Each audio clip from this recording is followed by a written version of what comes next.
Ok, bueno pues vamos a orar. Señor, yo te doy gracias por este día. Te doy gracias por tu amor sublime, Señor, que tú siempre nos regalas. Te doy gracias porque te podemos adorar libremente en este país, Señor, que nos libra para que nosotros podamos adorarte, Señor. Yo te oro, Señor, que en esta predicación tú le abras los corazones a las personas y me abras el corazón a mí también. Y lo que yo diga, Señor, sea por ti y no por mí. Te doy gracias por estas personas que han llegado. Yo te oro que ellos se lleven a casa este mensaje y ellos no paren de actuar para ti, Señor, por esto. Así que bendícenos aquí, Señor. En nombre de Jesús. Amén. Buenos días, yo soy Lucas. Estamos en la cuarta semana de oración como confesión. De los 40 días de oración, y se trata de la oración como la confesión. Un tema muy interesante y uno que me impactó a mí mucho, así que espero que le impacte a ustedes también. Es Mateo 6:12, dice así: y perdónanos nuestras deudas, como también nosotros perdonamos a nuestros deudores.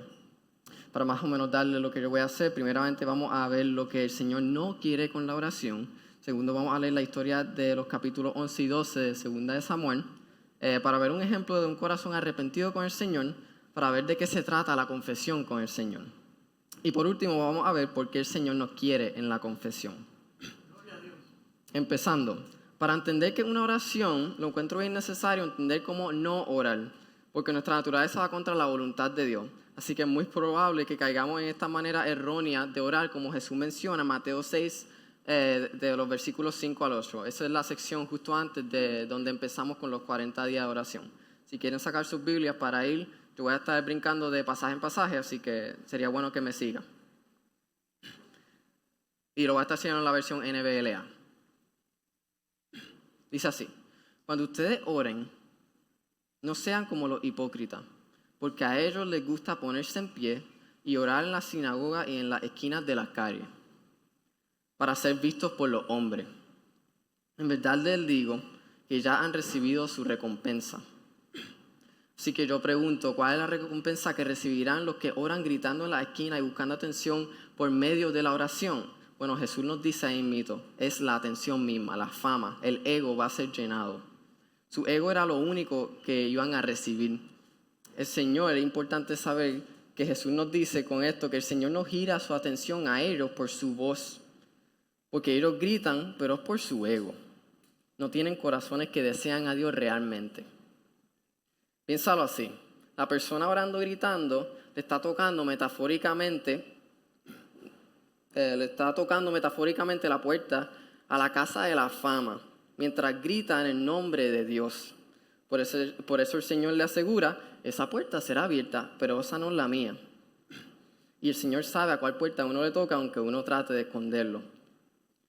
Ellos tienen corazones que desean glorias para ellos, enseñando cuánto saben la Biblia o enseñando cuánto sufren, y por eso solo su ego será satisfecho. Porque las personas alrededor lo van a mirar. Y pues el Señor dice, está bien, te están mirando. Y digo solo porque el Señor nos tiene regalos que duran para siempre. Y la atención es nada comparado a eso.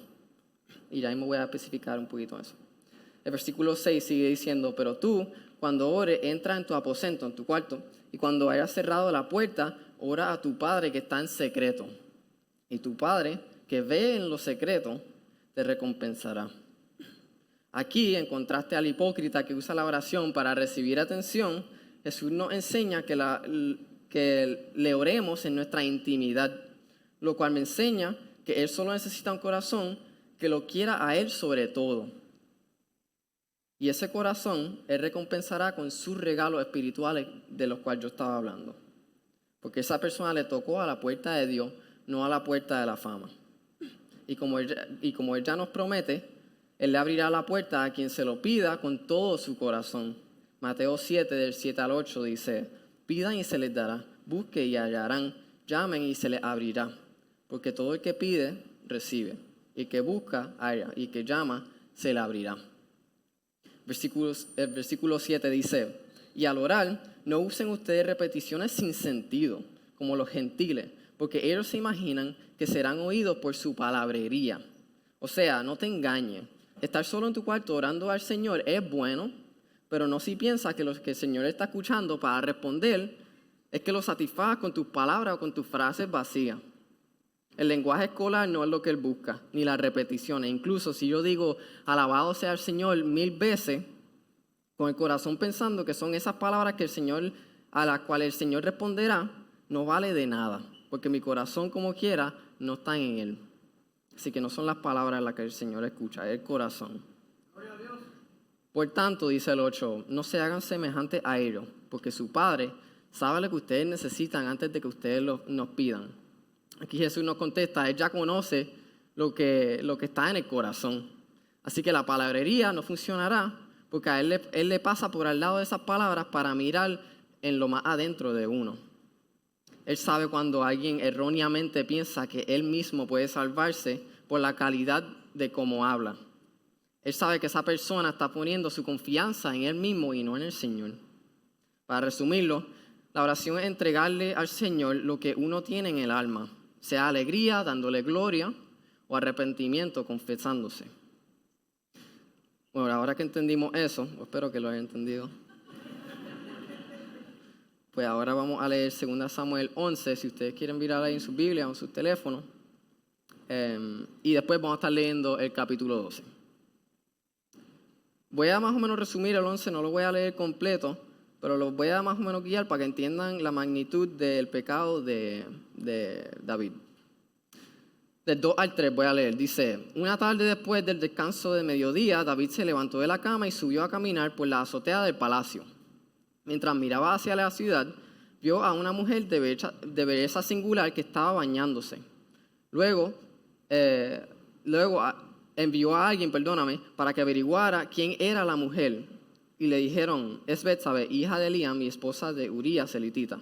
Como pueden ver, ella está cometiendo lujuria con sus ojos. Y el Señor nos dice en Mateo 6:28 que cualquiera que tenga una pasión sexual por una mujer, ya ha cometido adulterio con ella en el corazón. Así que ya cometió adulterio en el corazón. Nada más con esos 2 versículos cubiertos. El 4 sigue diciendo, así que David envió mensajeros para que la trajeran y cuando llegó al palacio se acostó con ella. Luego ella regresó a su casa. Betsabé recién había terminado los ritos de purificación posteriores a su periodo menstrual. Aquí podemos ver que él literalmente cometió adulterio físicamente, así que ya tiene esos 2 pecados, adulterio con su mente y adulterio físico.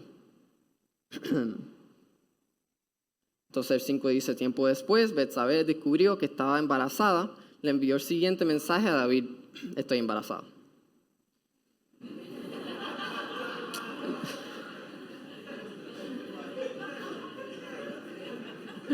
¿Qué pasó?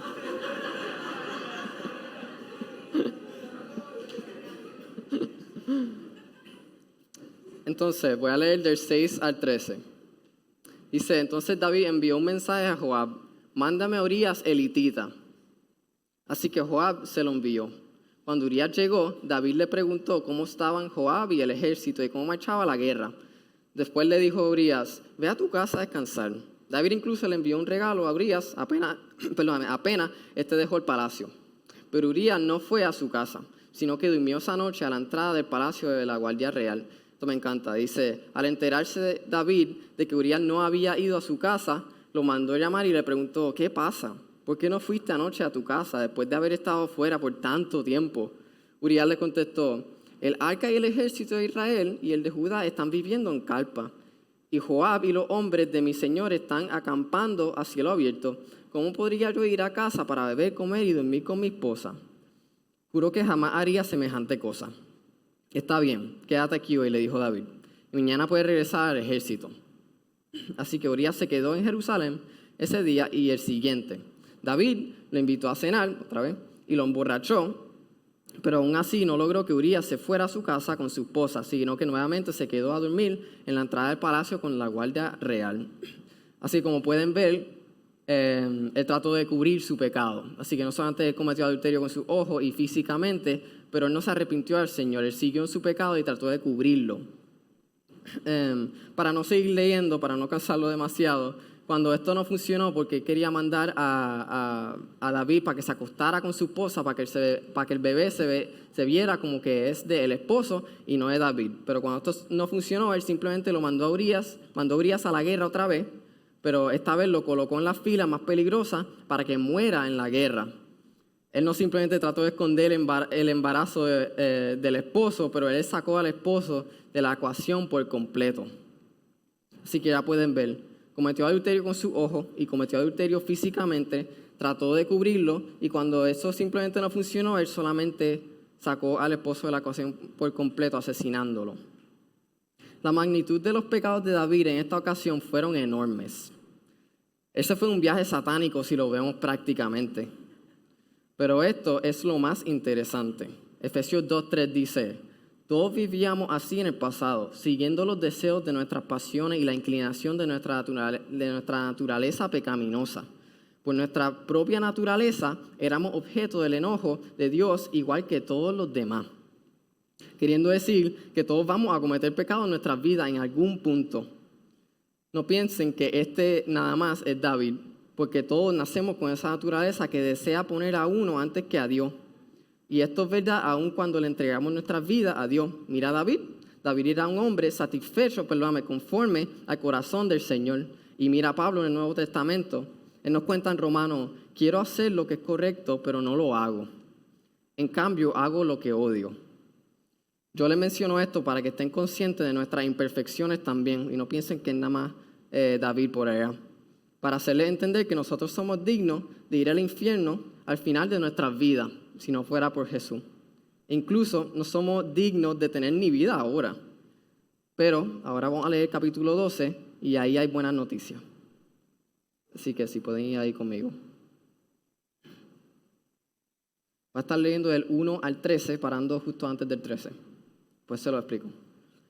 Dice: por lo tanto, el Señor envió el profeta Natán para que le contara a David la siguiente historia. Perdóname, el Señor no estaba contento con el bebé que iban a tener porque había sido infielmente que lo iban a tener.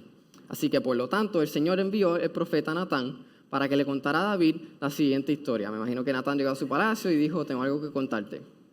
Y le dijo: había dos hombres en cierta ciudad. Uno era rico y el otro pobre. El hombre rico poseía muchas ovejas y ganado en cantidad. El pobre no tenía nada, solo una pequeña oveja que había comprado. Él crió esa ovejita, la cual creció junto con su hijo. La ovejita comía del mismo plato del dueño y bebía de su vaso. Él la cunaba como a una hija.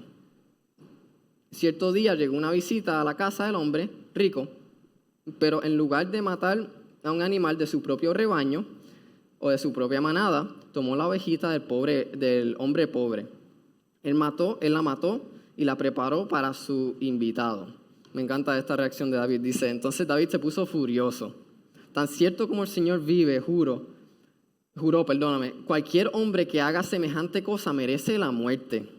Debe reparar el daño dándole al hombre pobre 4 ovejas por la cual él robó y por no haber tenido compasión.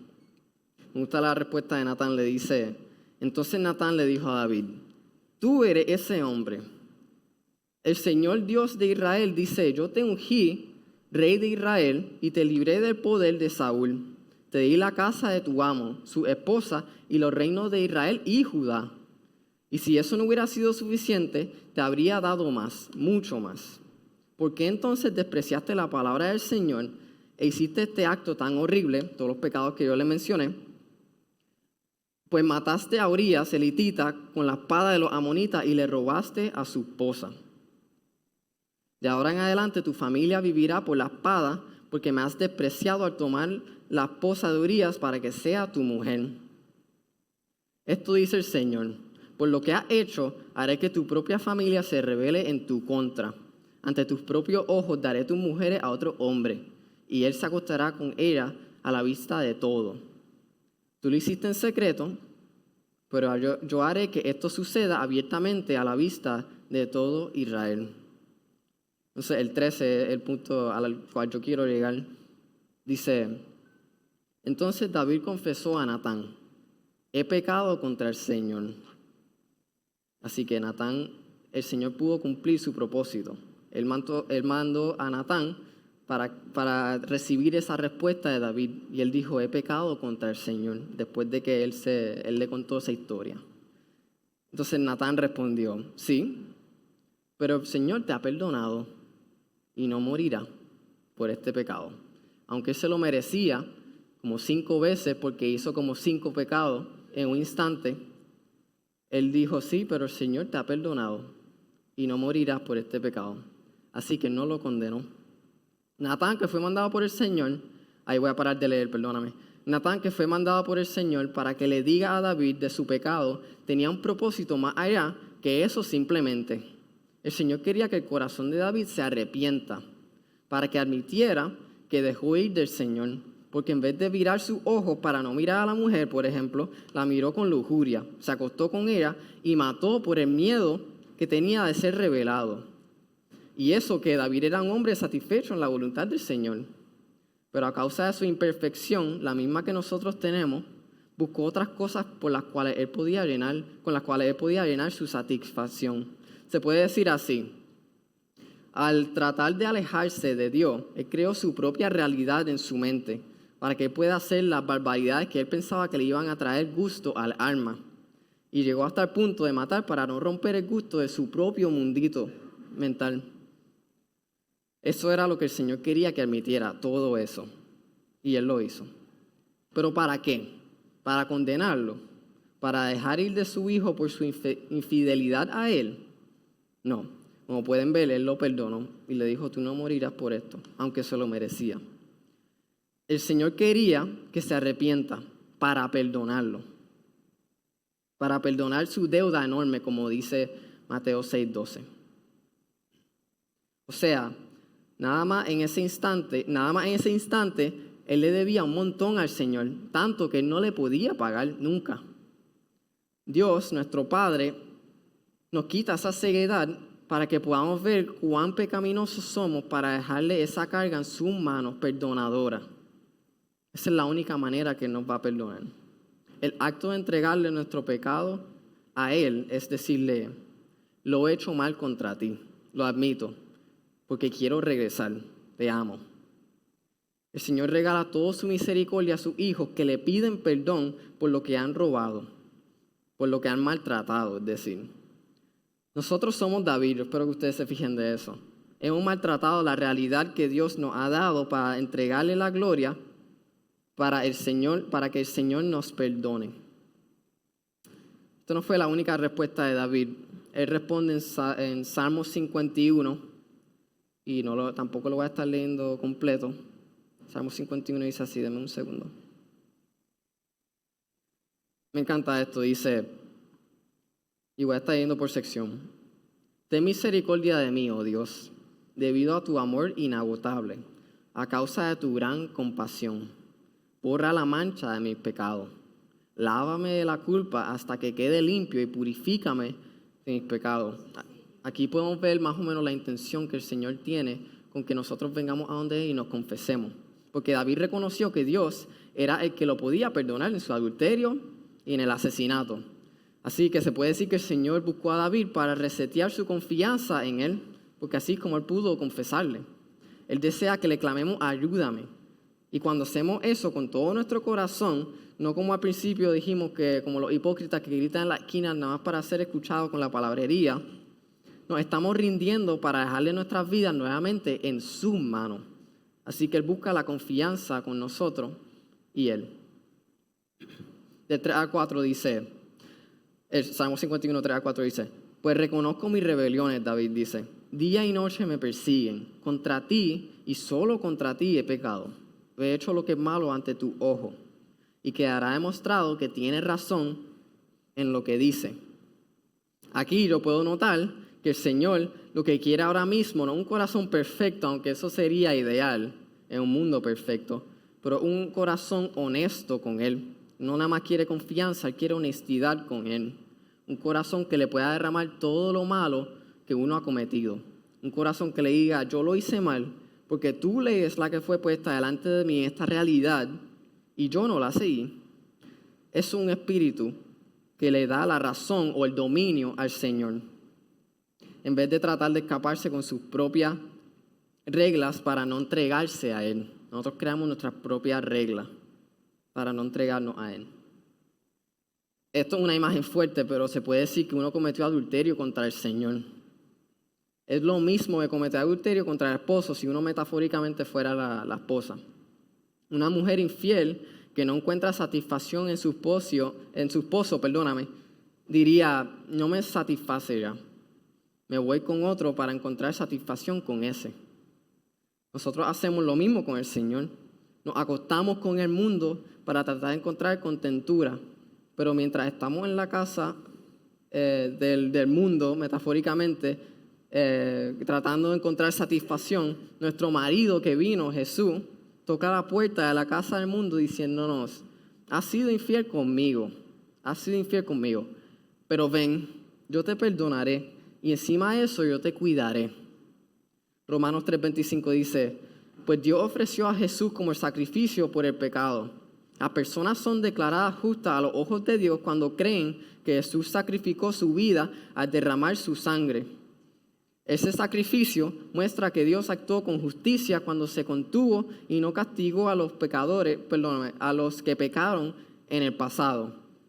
A ese mismo llamado que está diciendo en Romanos 3:25, a que uno crea que Jesús vino por uno y derramó su sangre por uno, a ese llamado David respondió cuando Natán vino a su casa. Y a ese llamado Él quiere que nosotros respondamos. Él no nos dejó esa historia para que nosotros lo leamos como algo que pasó en el pasado. Es algo que está pasando con nosotros diariamente. Dejando nuestros pecados que cometimos en su mesa para que Él nos perdone.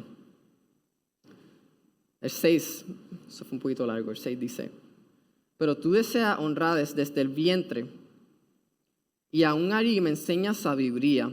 En lo secreto, es decir, en lo más personal, el Señor nos quiere enseñar su corazón para guiarnos en un camino correcto. Asimismo, como un marido quiere a su esposa, el Señor quiere a su gente íntimamente. Así que los tres propósitos que yo pude ver con que el Señor nos busca con la confesión es tener confianza con nosotros, tener honestidad con nosotros y tener una relación personal con nosotros. Esto todo es intimidad con nosotros. Yo espero que ustedes entiendan, la confesión al Señor de nuestros pecados le deja nuestros errores al Señor para que Él entonces derrame su perdón justo en nosotros, para que podamos ser suyos otra vez. Si pensamos en Juan 3:16, el que crea en Jesús vino para regresarnos a la vida eterna, el que crea que Jesús vino para regresarnos a la vida eterna con Él, o se puede decir a la satisfacción completa, y para salvarnos de nunca estar sin Él, va a dejar el pecado en sus manos para que lo guíe. Espero que ese seas tú, y yo espero que ese sea yo siempre también.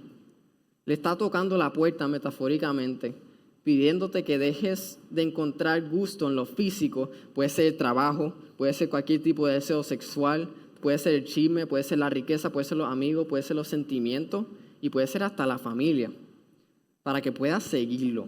Así que uno tiene que dejar todo eso atrás. Miren lo que pasa en Marcos 10:21, cuando el hombre rico le preguntó, ¿cómo yo puedo tener vida eterna? Entonces el hombre rico le dijo, yo he seguido todas las leyes de Moisés. Entonces Jesús le responde, hay una cosa que todavía no has hecho, le dijo. Anda y vende todas tus posesiones, que era lo que más él atesoraba, y entrega el dinero a los pobres, y tendrás tesoro en el cielo. Después ven y sígueme. Al oír esto, el hombre puso una cara larga y se fue triste porque tenía muchas posesiones. Así como Jesús le requiere al hombre rico que regale lo que era la cosa más atesorada por él, Jesús nos pide que dejemos las cosas por las cuales vivimos más, para que podamos darle todo nuestro corazón, no parte. Para resumir esto, escuchen lo que nos dice su palabra. Esto es desde el Viejo Testamento hasta el Nuevo Testamento. Yo sé que hay unas personas que no ven la conexión entre el Dios del Viejo Testamento y el Nuevo, pero yo pienso que su amor se ve en todo. Y miren por qué. Dice, Levítico 5:5 dice, el que resulte culpable en cualquier de estos casos deberá confesar el pecado que cometió. Así que el Señor otra vez quiere que confesemos para ser perdonados. En Proverbios 28:13, más cerca del Nuevo Testamento, dice: al que disimula el pecado no le irá bien, pero el que lo confiesa y lo deja será perdonado. Finalmente, en el Nuevo Testamento dice, 1 Juan 1:9, dice: pero si confesamos nuestros pecados, podemos confiar en que Dios, que es justo, nos perdonará nuestros pecados y nos limpiará de toda maldad. Ese es el punto. La confesión, para resumirlo, es el primer paso al Señor. Recuerden, se le está tocando la puerta, metafóricamente, a cualquier casa que nosotros estemos habitando. Así que la confesión es el primer paso al Señor. Es como la primera vez que decimos: ok, yo voy a dejar esto y le voy a abrir la puerta, le voy a pedir perdón para que Él me guíe otra vez en mi vida, para que me vaya bien con Él. Y ese paso nos alejará de las cosas que antes atesorábamos tanto. Ahora, finalmente, yo les pregunto: ¿ven ese amor que tiene Dios por nosotros? Que somos su creación especial. La oportunidad de confesarle es la oportunidad de tener contentura real con Él, no contentura superficial. Y yo sé que es contentura real porque dura para siempre. Y así Él nos promete. Y con Él solo podemos llegar a eso. Así que vamos a orar. Señor, yo te doy gracias porque en cualquier pasaje de la Biblia uno puede ver el amor que tú tienes por nosotros. Te doy gracias porque tú siempre nos das la oportunidad y nos dices: mira, yo sé que no vas a ser perfecto, pero yo entiendo que mi amor es suficiente para ti. Yo quiero que lo entiendas también. Yo te oro que nosotros sintamos ese jalón que nos está dando Jesús y ese knock en la puerta, Señor, que nos está dando, porque Él quiere que salgamos. Y como dije, no para condenarnos, sino es para restaurarnos y guiarnos hacia su reino, Señor. Yo te oro que yo siempre sea así, y te lo confieso, no lo soy. Yo te oro que la gente escuchando sea motivada a ser así por escuchar estas palabras tuyas, Señor. Te oro que después de eso nosotros estemos claro que siempre somos imperfectos y por eso siempre hay que pedirle perdón. Hay que pedirte perdón, perdóname. Por eso es que nosotros anhelamos estar contigo, Señor, porque tú nos enseñas tu amor y tu fidelidad a los hijos que fueron infieles contigo, Señor. Tu amor es grande y más grande que cualquier otro, y tú dejas todos esos pesos que nosotros tenemos en la vida en tus brazos y tú los botas, Señor.